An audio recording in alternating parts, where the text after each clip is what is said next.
Hello there, and welcome back to my podcast. My name is Heather, and this is a healthy mindset reset series that I am doing on this podcast. It's sort of like a little sub series for the podcast. And in this space, we talk about mindset shifts that support your strength, your energy, and your well being, especially when you're navigating that season of life where your body and your priorities are starting to change. So today what I wanted to do is talk about a very simple but very powerful theme, and that is calm as a performance tool. Okay, so in my yoga class this morning, we talked about using calm as a performance tool, that it is certainly not a weakness. It is something that really helps you to not react, but to respond. And so last week, what we talked about was that, not everything deserves this like overly abundant reaction. That sometimes we can just silently observe things and notice them and move on with our lives. Not everything deserves that sort of reaction. And so building upon that, let's start thinking about calm as a performance tool. And staying calm is your secret weapon for high performance. So it's not a luxury. Calm is not a luxury. It's your performance tool. And if you've been trying to get back to feeling like you again, calm might be one of the most underrated tools that you're overlooking. And you're sitting here right now being like, Heather, that's easier said than done. You don't understand my life. This is what I've got going on. It's all these things. It's all these things. It's all these things. And trust me, I do get it. I get that there's like 1,000 gajillion things going on. And that's where we really want to be strategic about being calm and using that as a strategy as part of our high performance tools. Okay, so let's reframe calm. It's not weak, it's strategic. All right, so let's clear something up. Calm isn't weak, it's not lazy, and it's not about checking out. It's high level functioning. Calm is high level functioning. It's the version of you that responds instead of reacts. Okay, go back and listen to the previous episode where we talk about just silent observation, and not everything deserves a reaction. Most things don't deserve a reaction. So we're thinking about calm is the version of you that thinks clearly, that sets boundaries, and that remembers who you are when life gets noisy, life gets messy, just kind of reconnecting with yourself and remembering who you are. And for years, I personally associated calm with stopping. I was always the I can sleep when I'm dead person, and I was always just go, go, go, go, go, go, go, go, go. And I think that that's probably why for April I chose the theme of finding strength in stillness, because that's something I'm certainly working on too. That I have found that not everything I don't need to have every moment of my calendar full. I can just enjoy doing nothing. Okay, I see calm as this tool that helps me keep going with focus, with clarity, and purpose. And it's totally okay to just chill for a bit.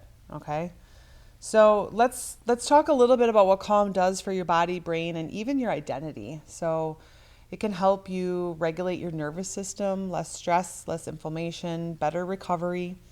Calm can help you to improve decision making around foods, workouts, things at work, your relationships, all those kinds of things, that when you approach these with a calm, clear mind, it's going to help you improve your decision making.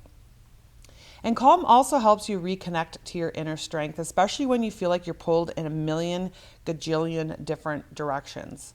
Okay, so a lot of us are at that point in life where we're just like, there's just a lot of responsibilities. There's a lot of things going on. Work is pulling you in a gajillion directions. Family responsibilities are pulling you in 1,000 gajillion opposite directions.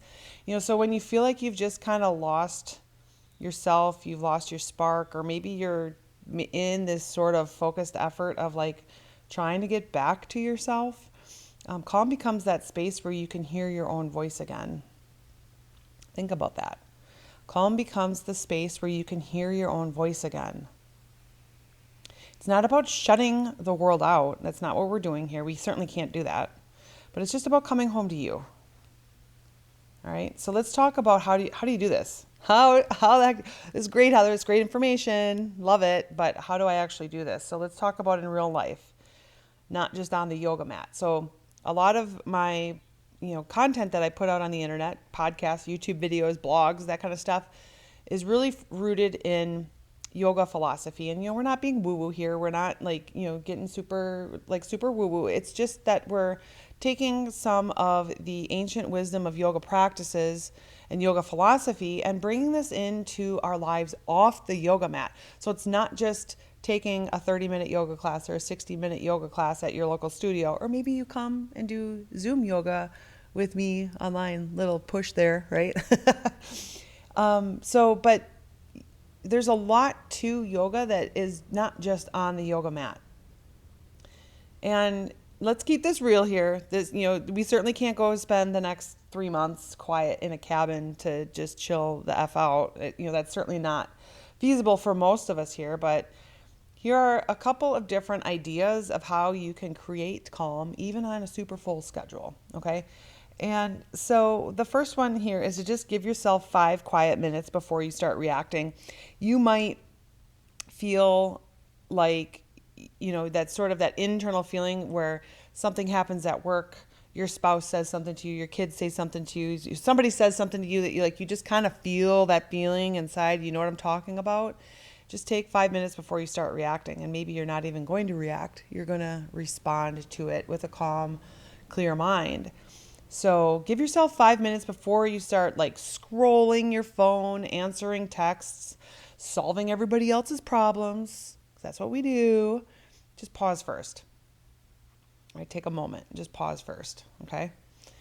Second one is to move your body slowly and intentionally. And, I'm a big advocate for strength training, lifting heavy weights, some of these HIIT functional type workouts that are just sort of really intense, go, go, go, go, go. But I'm also a big advocate for some of the movement that is slow and intentional. And this is something probably a little bit newer to me. I've done yoga for a long time, but it was never a part of this intentional process of slowing down till about 2.5 years ago. I broke my leg. I broke my leg I broke my leg in half. Broke both my tibia and fibula completely in half. Had to be airlifted off of a mountain. And that is really sort of the catalyst for what made me realize that I need to slow down and move my body more intentionally and slowly. And so bringing in some of that slow type of movement. So that's going to be some more restorative type of yoga, slow type of yoga, taking walks, even just taking a few moments to stretch at your desk, stretching at my desk. I sit pretty much all day, and so just taking some moments to invite that slow, intentional movement in every day. So that calm movement is very powerful. We don't need to be super go hard all the time. Okay. And number 3 is to protect your mornings. This can be very difficult, especially if you have younger kids that you're trying to get up and get ready for school in the morning. But if you are able to, even just 10 minutes of just time before you start diving into everybody else's demands on your schedule can really help change your day. So just taking 10 minutes, enjoy a cup of coffee, read a book, just set aside that time, even if you've got to get up 10 minutes early just to be able to do that. By protecting your mornings and not just diving right into everybody else's stuff, okay? That can really help bring some of that calm into your day. Simplify your inputs, all right? This one I really had some struggles with, and I still do, is just thinking about what you can cut out. What can you cut out of your day? What kinds of things can you be we're not doing this? That's easier said than done. Oftentimes work is you need to do this, you need to do that, you need to do this, you need to do that. Kids are you need to do this, you need to do that. I get it, okay? But let's think about some things that you can cut out. Look at your calendar. Is there anything you can take off of there? Is there anything you can say no to? All right.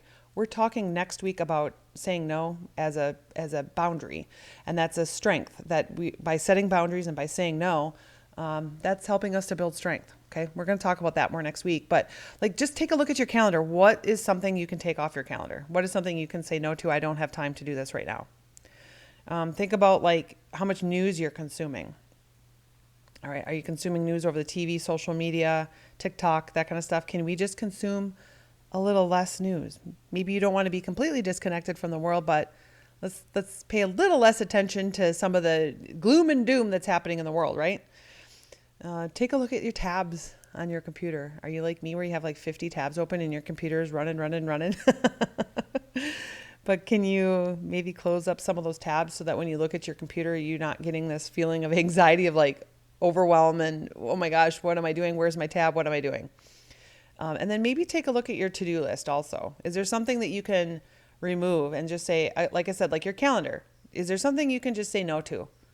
I don't have time to do this right now. I cannot do this right now. Is there something you can delegate to somebody else?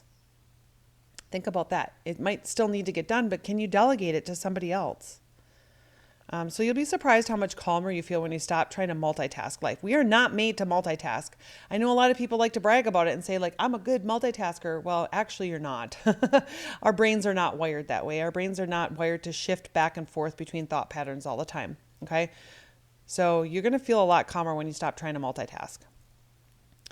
And then number 5 is to just talk to yourself like somebody you love. Think about some of the internal thoughts that you have. And think about how you're talking to yourself. And would you ever talk to anybody else like that? This is your mindset reset. It's not every thought you have deserves your belief. So just because you think something doesn't mean you need to believe it. All right. And acknowledge that. Acknowledge that this is a thought that I just had. I don't need to believe it. Pay attention to that kind of stuff and see how much you can reduce those kinds of thoughts. So calm can really help to reclaim you.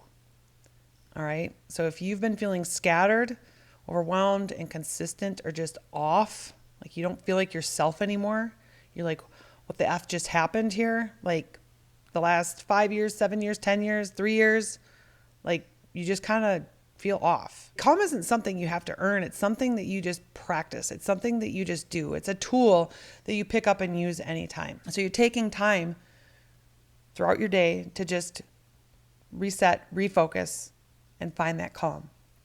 And the more you return to it, the more you're going to start feeling grounded again, more like yourself, more in control, and more clear on what matters. It's the version of you that I want you to reconnect with. It's not the person chasing perfection, but the person inside you who feels calm, clear, and capable in your own skin. So next week, we're going to build on this theme that's just as powerful. Like I said earlier, we're going to talk about the power of no and using boundaries as a form of strength. So we'll talk about why saying no isn't selfish. It's another strategy. It's strategic. And how boundaries can help you protect calm and confidence that you're working so hard to build.